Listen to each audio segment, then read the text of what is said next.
हर हर महादेव दोस्तों, आज हम जानेंगे पार्ट 2। मृत्यु क्या है, जीवन क्या है, मृत्यु के पहले की स्थिति क्या थी, मृत्यु के बाद की स्थिति क्या थी, मृत्यु और जीवन के बीच की स्थिति क्या है। आज है हमारा पार्ट 2। तो चलिए शुरू करते हैं। नचिकेता जाता है यम के द्वार पर, लेकिन वहाँ पर यम नहीं मिले। जो व्यक्ति मृत्यु के द्वार पर स्वयं चलकर पहुँचता है और कहता है, मैं देखता हूँ मृत्यु क्या है, मृत्यु का सौंदर्य क्या है, मृत्यु मेरा क्या अहित कर सकती है। जो व्यक्ति इतना हौसला और हिम्मत रखता है, मृत्यु उसके पास नहीं पहुँचती। मृत्यु के दरवाजे उसके लिए नहीं खुलते, उसके लिए मृत्यु के दरवाजे खुलते हैं, जीवन के दरवाजे खुलते हैं, पूर्णता के दरवाजे खुलते हैं। क्योंकि मृत्यु कायरों को प्राप्त हो जाती है जो ज्ञानवान है, जो चेतनावान है, जो श्रेष्ठ हैं, उनको मृत्यु प्राप्त नहीं हो सकती। और नचिकेता भी स्वयं चलकर मृत्यु के द्वार पर पहुंचा और मृत्यु वहां नहीं थी। मगर नचिकेता तो यह निश्चय करके गया था, यदि मैं मृत्यु के द्वार पर पहुंचूंगा तो मैं तब तक वहां बैठा रहूंगा जब तक मृत्यु मुझे मिलेगी नहीं। जब तक यमराज मुझे दिखाई नहीं देंगे तब तक मैं वहां बैठा रहूंगा। और इसी दृढ़ संकल्प के साथ वो दरवाजे पर बैठ गया। यमराज की पत्नी यमी बाहर आई, एक बालक को देखा, भूखा प्यासा। उसने कहा, तुम भोजन कर लो, जब यम आएंगे तब मिल लेना। बालक ने कहा, नहीं, यह मेरा शरीर, मेरी पूंजी तो यम की है। अब वे आज्ञा देंगे तभी मैं भोजन करूंगा। अब अधिकार उनका है, जैसी आज्ञा देंगे उसे पालन करना मेरा कर्तव्य और धर्म है। मैं तब तक यहाँ बैठा रहूंगा जब तक कि वे यहाँ नहीं आ जाते। 3 दिन तक नचिकेता यम के द्वार पर भूखा प्यासा बैठा रहा। 3 दिन उन 3 गुणों के घोतक हैं जिन्हें तात्मिक, राजसिक और सात्विक कहा गया है। लोग आमतौर पर मानते हैं कि सात्विक स्थिति श्रेष्ठ है, पर वास्तव में ऐसा नहीं है। इस उपनिषद में बताया गया है कि इन 3 गुणों से परे जो स्थिति आती है वह सर्वोत्तम है, योगियों के लिए उपयुक्त है। और भूख तो इन 3 गुणों को भी नहीं होनी चाहिए। उपवास ही जीवन का मूल धर्म, चिंतन और विशेषता है, क्योंकि उपवास के द्वारा जीवन की पूर्णता प्राप्त होती है। नचिकेता ने उपवास किया और उपवास की परंपरा वहीं प्रारंभ हुई। यहाँ से हमें यह शिक्षा मिलती है कि जो जितना ही ज्यादा खाता है वह उतनी ही जल्दी मरता है। जिसका आहार जितना कम होता है वह उतना ही अधिक स्वस्थ और दीर्घ आयु होता है। इसलिए आहार पर नियंत्रण प्राप्त करना जरूरी है। इसलिए बुद्ध ने, महावीर ने उपन्यास की परंपरा को और आगे बढ़ाया, क्योंकि हमारा शरीर अपने आप में एक अद्भुत महत्वपूर्ण यंत्र है। यदि हम उपवास करते हैं तो 3, 4 या 5 दिन तक तो भूख लगती है, मगर उसके बाद हमें भोजन की कोई इच्छा नहीं होती। हमारे अंदर भोजन का जो संग्रह है, हमारे अंदर जो बढ़ा हुआ मांस है, उस चर्बी को पिघलाकर शरीर अपनी सुरक्षा कर लेता है। यह शरीर की बहुत बड़ी विशेषता है। अब आगे, अन्य साधु संत जहाँ वेदों की और पुराणों की पढ़ी पढ़ाई बात करते हैं, जो कुछ उन्होंने पढ़ा वह कहते हैं, वहाँ मैंने जो कुछ जीवन में देखा है और अनुभव किया है उसको कहता हूँ। यदि कोई मंत्र सही है और मैंने उसे अनुभव किया है तभी मैं बताने की क्षमता रखता हूँ। इसलिए व्रत और उपवास का सारभूत अर्थ समझा रहा हूँ, तो उन अनुभवों के आधार पर ही समझा रहा हूँ जिनको मैंने स्वयं परखा है। काल चक्र तो घूमता ही रहता है, समय तो अपने आप में परिवर्तित होते ही रहता है। कोई भी कार्य, कोई भी संकेत कम से कम गुरु की तरफ से तो अकारण होता ही नहीं। प्रत्येक शब्द का अपने आप में एक महत्व होता है, प्रत्येक घटना का अपने आप में एक संबंध होता है। गुरु ठीक समय पर ठीक कार्य करते ही है, ना क्षण पहले ना एक क्षण बाद। यह बात अलग है कि कोई किसी भी घटना और कार्य को किसी रूप में परखे, अनुभव करे या विश्वास करे या नहीं करे, यह उस व्यक्ति की बात है। गंगा नदी बह रही है, आप स्नान करें या नहीं करें, आप दूषित जल कहें, आप पवित्र जल कहें, आप उसका पानी पिए या नहीं पिए, यह आपकी बात है। गंगा नदी आपको नहीं कहेगी कि आप मेरे जल में स्नान करें और पवित्र हो जाएं। आपकी विचार धारणा और आपका चिंतन कैसा है वह तो आप पर निर्भर करता है। कई लोग उसका प्रदूषण युक्त नदी कहते हैं और उसके पास में भी नहीं खड़े होते। हरिद्वार के सैकड़ों हजारों लोग नदी में मल विसर्जन करते हैं, उनका चिंतन वैसा है। कुछ लोग जाते हैं तो उस नदी में खड़े होकर स्नान करते हैं, बहुत शीतलता अनुभव होती है। यह तो अपने अपने चिंतन की बात है। यह ज्ञान की सरिता भी अपने आप में बह रही है। कोई उसको अनुभव करे या नहीं करे, समझे या नहीं समझे, लाभ उठाए या नहीं, वह तो विवेक पर आधारित है। विवेकवान होना चाहिए, किंतु विवेक का प्रयोग सृजनशील कार्यों के लिए ही करना चाहिए। विवेक का प्रयोग जब पूर्तक और विनाशपूर्ण कार्यों के लिए करते हैं तब उसे बुद्धि शब्द से संबोधित करते हैं, किंतु इसी विवेक का प्रयोग जब सृजन के लिए किया जाता है तब विवेक को श्रद्धा शब्द से संबोधित करते हैं। अब आगे देखते हैं। बुद्धि विभ्रम पैदा करती है और कुमार्ग पर गतिशील करती है। वह संदेह पैदा करती है, वह मनुष्य को भटकाती है, वह मानव को अहंकार देती है और अहंकार अपने आप में जीवन का नाश है। बुद्धि की अतिक्रमणता जीवन का पतन है। बुद्धि का पश्चिम के लोगों ने बहुत प्रयोग किया तो उन्होंने आपको क्या दिया? उन्होंने आपको दी एड्स जैसी खतरनाक बीमारी, उन्होंने आपको अणु बम दिए, परमाणु बम दिए और उन्होंने आपको अशांति दी। 3 दिए, चौथी चीज नहीं दे सके हुए, आनंद नहीं दे सके, सुख नहीं दे सके, प्रसन्नता नहीं दे सके, हंसी नहीं दे सके, मुस्कुराहट नहीं दे सके, मृत्यु दे सके। इराक में हजारों लोगों को मारकर दिखा दिया, यह तो बहुत घटिया बात हुई। वापिस उनको जीवित कर दे, यह बहुत बड़ी बात होगी। ऐसा पश्चिम सभ्यता नहीं कर सकती, बुद्धि नहीं कर सकती। इसके विपरीत श्रद्धा अपने आप में उत्पन्न करने की क्रिया है। श्रद्धा जीवन देती है। मरे हुए व्यक्ति के मन में भी चिंतन होता है कि मैं कुछ क्षण जिंदा रहूं, गुरु चरणों में बैठूं, देवताओं के चरणों में बैठूं, मैं गीता रामायण का पाठ सुनूं। वह 5 मिनट और जिंदा रहने का प्रयत्न करता है, श्रद्धा के अतिरेक में, श्रद्धा के विश्वास में। हम में जो बुद्धि की अतिक्रमणता है वह पश्चिम की देन है, हमारी देन नहीं है, हमारे पूर्वजों की देन भी नहीं है। वे इतने अधिक बुद्धिग्रस्त नहीं थे, वे श्रद्धा करने वाले थे। गंगा नदी पर, देवताओं पर, हिमालय पर, गुरु पर, अपने पूर्वजों पर एक श्रद्धा थी, एक आत्मविश्वास था। माँ बाप के प्रति, संबंधियों के प्रति और रिश्तेदारों के प्रति उनमें एक प्रेम था। हमने उस प्रेम को वासना के अर्थ में लेकर एक घटिया और गंदा शब्द बना दिया। लिखते हुए भी अब संकोच होने लगा है कि मैं प्रेम शब्द लिखूं कि नहीं लिखूं। मैं लिखूंगा और आपकी सीधा माइंड वहीं जाएगा कि प्रेम मीन्स प्यार, मीन्स फ्लर्ट।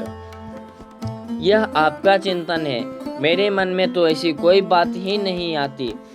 महावीर स्वामी अपनी साधनाओं के माध्यम से अत्यंत उच्चतम भाव भूमि पर अवस्थित है। उन्होंने तपस्या के माध्यम से साधना के उस स्तर को प्राप्त कर लिया था जहां वे देह भाव से ऊपर उठ गए। एक गांव में पहली बार महावीर स्वामी गए तो वहां के लोगों ने सोचा, यह नग्न व्यक्ति कहां से आ गया। लोगों ने कई प्रकार की बातें भी की, पर महावीर स्वामी शांत रहे। उनके एक शिष्य ने कहा, स्वामी जी, बहुत अटपटा लग रहा है गांव के लोगों की बात सुनकर कि आप नग्न हैं। मैं नग्न? महावीर बोले, मैं तो नग्न नहीं हूँ। उनकी आंखें में नंगापन है, इसलिए वे केवल यही देख रहे हैं कि मैं कपड़े नहीं पहने हैं, जबकि मुझे तो कुछ ऐसा पता ही नहीं पड़ रहा। इसी प्रकार यह आप पर निर्भर है कि आप मेरे किस शब्द का अर्थ लगाएं। वही अर्थ लगाएंगे जो आपका दूषित मन कहेगा। आपके मन में छल है, आपके मन में पाप है, तो आप उल्टा सोचेंगे ही। किसी घड़े में अगर घास फूस हो तो और मैं उसे पानी डालूं और पानी से घड़ा भरूं, तो पहले बाहर क्या निकलेगा? घास फूस निकलेगी, पहले शुद्ध जल तो नहीं निकलेगा। इसी तरह जब गुरु ज्ञान डालता है तो शिष्य के अंदर जो छल है, मल है, द्वेष है, झूठ है, गुरु के प्रति अश्रद्धा है, वह सब निकलता है बाहर। आपके अंदर जो है, घड़े के अंदर जो है, वही तो निकलेगा बाहर। मगर जीवन के क्रम में शुद्धता रहनी चाहिए। गुरु बार बार यह बात दोहराता है तो इसलिए कि जीवन में एक अनुकूलता पैदा हो, जीवन में सुख पैदा हो, तुम्हारे जीवन में वैभव भी हो, धन भी हो। गुरु ऐसा नहीं कहता कि तुम निर्धन बन जाओ। महावीर स्वामी बुद्ध किसी ने भी नहीं कहा कि तुम निर्धन बन जाओ या भूखे रहो। उन्होंने अवश्य कहा त्याग और उपवास करो, किंतु बाद में उनके अनुयायियों ने जो उनके चिंतन को समझ नहीं सके, उन्होंने यह कहा कि व्रत रखो, भूखे रहो। जितने भूखे रहोगे उतने ही ज़्यादा धार्मिक कहलाओगे। और तभी यह क्रम आरंभ हुआ कि भूखे रहना चाहिए। उपवास तो अलग चीज है, उसका उद्देश्य भी सर्वथा अलग है, जो कि अपने आप में एक गूढ़ चिंतन युक्त है। मुझे कोई बताए तो सही कि कहाँ ऐसा विधान लिखा हुआ है। कोई वेद, कोई पुराण, कोई उपनिषद, कोई शास्त्र, कोई तो चीज़ मेरे सामने लाकर रखे कि देखो इसमें व्रत विधान लिखा हुआ है। व्रत जैसा कोई चिंतन है ही नहीं कहीं। पीछे जो ढोंगी पैदा हुए उनको कुछ आता ही नहीं था। कथा लिख दी कि एक राजा था, राजा के 3 दिन व्रत किया, उसके घर में पुत्र पैदा हो गया। बस ठान लिया कि 3 दिन व्रत रखने से पैदा हो जाता है लड़का, अब 3 दिन भूखे रहने से ही बच्चे पैदा होते हैं। तो फिर चाहिए ही क्या? पूरे संसार में सभी के ही पुत्र पैदा हो जाते। किसी ने लिख दिया, आपने मान लिया, आप पहले 11 दिन भूखे रहिए और अगर आपके संतान हो जाएं तो फिर लिखिए। वह तो होगा नहीं, बस आपको तो पोथी छापनी है और 2 रुपये में बेचनी है। पोथी लिख दी और बिक गई। पोथी पढ़कर सब कुछ प्राप्त कर लेने की इच्छा रखने वाले मिल ही जाएंगे, ऐसा वास्तविक जीवन में नहीं होता। इसलिए मैंने लिखा कि भूख मरना और निर्धन रहना अपने आप में कोई मान्यता नहीं है। यह तुम्हारी कोई विशेषता नहीं है, तुम्हारी कायरता है, यह तुम्हारी बुजदिल है, क्योंकि तुम कुछ कर नहीं सकते। इसलिए तुमने भूखे रहने की क्रिया को बहुत महान मान लिया। महावीर स्वामी बहुत महान है क्योंकि वे भूखे रहे थे। बुद्ध भी भूखे नहीं रहे थे, अपितु उन्होंने उपासना की और ज्यों ही सुजाता आई उसने श्रद्धा भाव से खीर दी तो उन्होंने सुजाता की भावना को ध्यान में रखकर खीर खा लिया। ऐसा कहकर मैं उनकी आलोचना नहीं कर रहा हूँ, मैं यह कह रहा हूँ कि व्रत रखने से उनको केवल ज्ञान प्राप्त नहीं हुआ था, केवल ज्ञान प्राप्त हुआ था। तपस्या के माध्यम से, चिंतन के माध्यम से, विचारों के माध्यम से ज्ञान और भूख का कोई संबंध नहीं है। जैनियों में एक प्रथा थी, जब वे 60-70 साल के हो जाते तो वे संतारा लेते हैं। संतारा का अर्थ है सांसारिक क्रियाओं से स्वयं को विरक्त कर देना और पूरा ध्यान अपने इष्ट के प्रति लगा देना। बहुत कठिन तपस्या होती है जिसने बहुत दृढ़ निश्चय वाले व्यक्ति ही कर पाते हैं। जैन लोग बहुत ही धार्मिक प्रवृत्ति के होते हैं और अधिकांश व्यक्ति आधी उम्र पार करने के बाद अपना पूरा चिंतन महावीर स्वामी प्रति ही रखते हैं। जब उनको यह एहसास होने लगा अब मृत्यु सन्निकट है तो वे अन्न जल सभी का त्याग कर देते हैं। संतारा लेने के पीछे एक अत्यंत दिव्य मोक्ष प्राप्ति की क्रिया है, किंतु परिवर्तन के साथ साथ लोग संतारा के मूल्य तथ्य को भूल गए और सिर्फ इतना ही याद रखा कि जब व्यक्ति की मृत्यु होने वाली हो तो उसे दाना पानी कुछ भी नहीं देना चाहिए। इस तरह की भावना को देखकर सुनकर बहुत कष्ट होता है कि हम आधुनिकता की अंधी दौड़ में अपने मूल्य चिंतन से कितना भटक गए हैं। मगर यह उनका धर्म है, उनका चिंतन है। मैं उनकी आलोचना नहीं कर रहा हूँ, किंतु यह बता रहा हूँ कि लोगों ने कितना विरक्त कर दिया है धर्म को। हम एक प्रकार से रूढ़िग्रस्त हो गए हैं। शास्त्रों में धनहीन और भूखे रहने के लिए नहीं लिखा है। शास्त्रों में लिखा है हम समृद्ध हैं, प्रत्येक भौत की सुख संपदा से युक्त रहें। विशिष्ट विश्वामित्र अति कनाद आदि जितने भी हमारे ऋषि हुए देवता हुए उनमें गरीब सुर्ख हैं। इतने लाल सुर्ख चेहरे तो तुम्हारे तो है ही नहीं। ऐसा इसलिए क्योंकि तुमने मंत्रों के प्रति आस्था नहीं रही, जबकि मंत्र के माध्यम से ही जीवन में पूर्णता आ सकती है, अन्य किसी तरीके से नहीं आ सकती। अगर सिर्फ मेहनत मजदूरी के माध्यम से या और किसी तरीके से पूर्णता आ सकती तो कोई गरीबी नहीं रहता।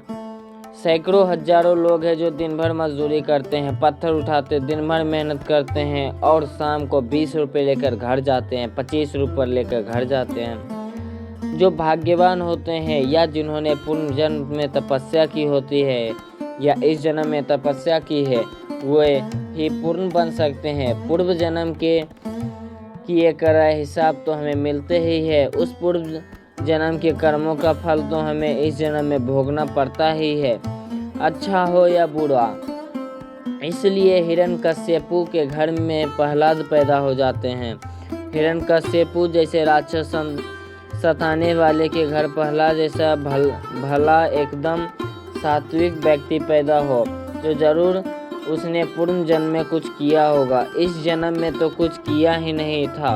हम आश्चर्य करते हैं कि हम रोज 4 घंटे पूजा करते हैं लक्ष्मी की, शिव जी की, और ऐसे लोग के घर आ जाते हैं जो रोज लोगों को गालियां देते हैं, देवताओं की कभी पूजा नहीं करते, हाथ नहीं जोड़ते, फिर भी उनके घर में पैसे बरसते हैं। ये क्या खेल है? हमें आश्चर्य होता है क्योंकि हमने पिछली जीवन की कड़ी को नहीं देखा। पिछले जन्म की कड़ी और इस जीवन की कड़ी जुड़ी हुई है। यह तो प्रसंग बस में व्रत और उपवास के अंतर को समझा रहा था। मैं पुनः उसी मूल चिंतन पर आता हूँ। इसलिए नचिकेता ने यह निश्चय कर लिया कि मैं उपवास के माध्यम से यम को प्राप्त करूँगा और यह यम से वह प्रश्न पूछूंगा जिसके द्वारा जीवन का मर्म, जीवन का उद्देश्य, जीवन का लक्ष्य और जीवन का ध्येय स्पष्ट हो सका।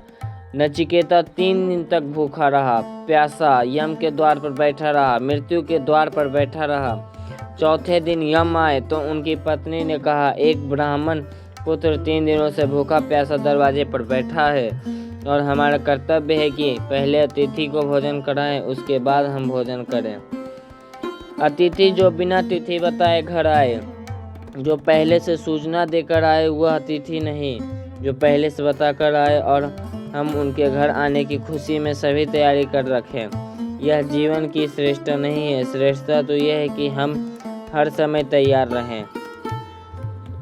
आज के लिए इतना ही, मिलेंगे पार्ट 3 में। तब तक के लिए हर हर महादेव। अगर वीडियो पसंद आया हो तो वीडियो को लाइक और चैनल को सब्सक्राइब जरूर कीजिएगा। इंस्टाग्राम पे फॉलो जरूर कीजिएगा, लिंक डिस्क्रिप्शन में है। हर हर महादेव।